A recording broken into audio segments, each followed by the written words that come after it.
Welcome back. Last episode we learned of the Mandarin Empire, a chain of islands on Dominaria, which fell victim to the tyranny of Nicobolus. After 400 agonizing years under his rule, Madara was freed by Tetsuo Umezawa, who capped it off by killing the great Nicobolus himself. From the Elder Dragon War to Nicobolus's cruel conquerings, Dominaria wasn't exactly unfamiliar with dragons anchoring their talons into the plain. Tetsuo Umezawa brought Dominaria a brief respite, for some time after the events of the Mandarin Empire, the plain was to be clawed into yet again. Enter the dragons Primeval.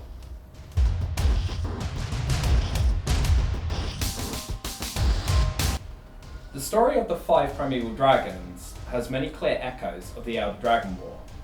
A handful of exceptionally powerful dragons employing their arcane prowess to make Dominaria their domain.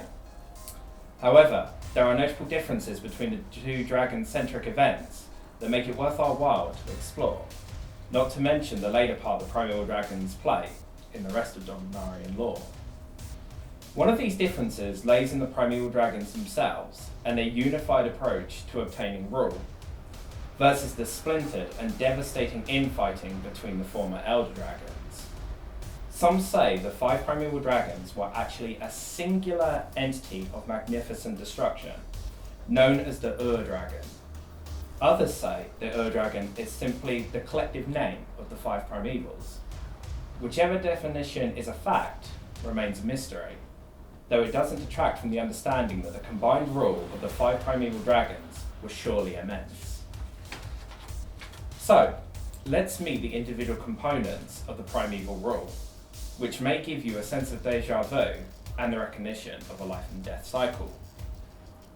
Let us start with Duragaz, the Igniter, the breath of the Ur-Dragon, who is to play an instrumental role in the future Dominarian lore, and as such is the primeval that we will hear about most later on. The name Duragaz means conception in ancient Draconic, and his birth name is Rama Deragaz. Other than his physical appearance, Deragaz is an almost archetypal dragon. He has the ability to breathe torrents of fire and has a sure grasp on commanding magic. He is said to be brave, bold, though foolhardy.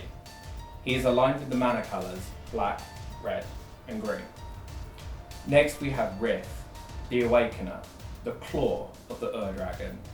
Her name translates to childhood in ancient Draconic.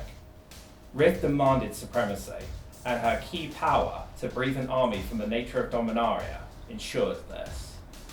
She was an innate commander, leading her army with an iron will. She is aligned with the mana colours, red, green, and white.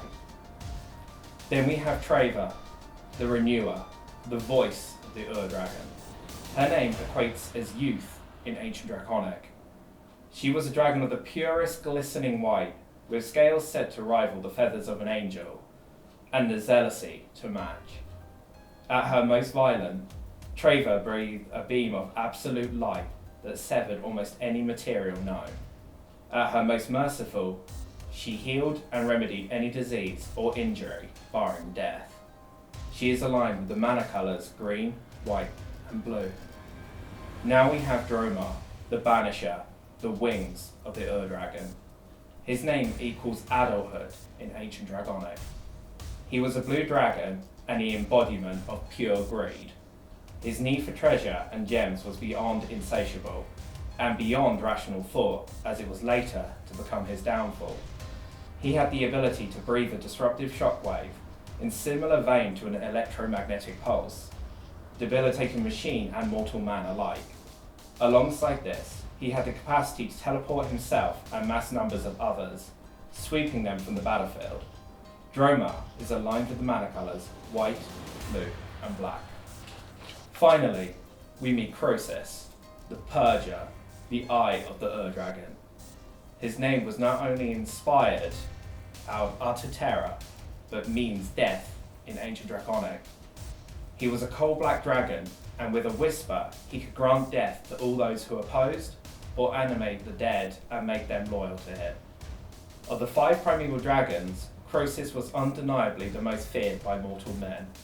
Croesus is aligned with the mana colours blue, black and red.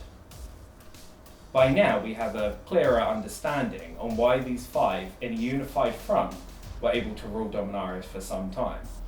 Individually, they were not to be underestimated, but they weren't quite on the same tier as the Elder Dragons thousands of years before them. Together though, it is little wonder some entitle them as a single entity of utter destruction.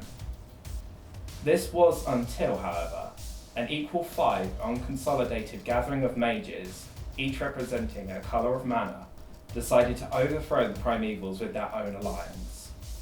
They were known collectively as the Numina.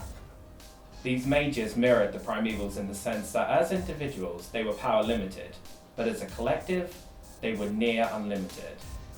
Other than this, not much of the time of the lore tells us about them. Utilising their combined talents, the Numina employed a divide and conquer strategy against the 5 Primevals, separating the dragons from one another to weaken their combined strength. It proved an effective tactic, and the Numina were able to seal the primeval dragons in separate regions of Dominaria. The grand shadow of the collective primevals was hereby dissipated, and they remained sealed for thousands of years. This is, however, not the last time the Ur-Dragon's shadow would spread its rings over the skies of Dominaria.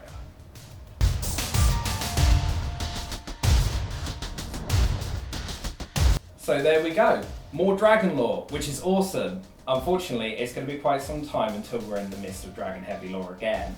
But the silver lining of this is the next episode, we are going to be plodding the history of the Thran, the pinnacle of mankind in Dominaria, and the original architects and artificers within magic lore. And they are a major support pillar of the further lore incoming. By doing so, however, you may learn to fear and be very familiar with the name Yawgmoth, and may grimace at the mention of a certain flesh machine hybrid species of which you sired, the Phyrexians. Until next time, continue to release your untapped potential.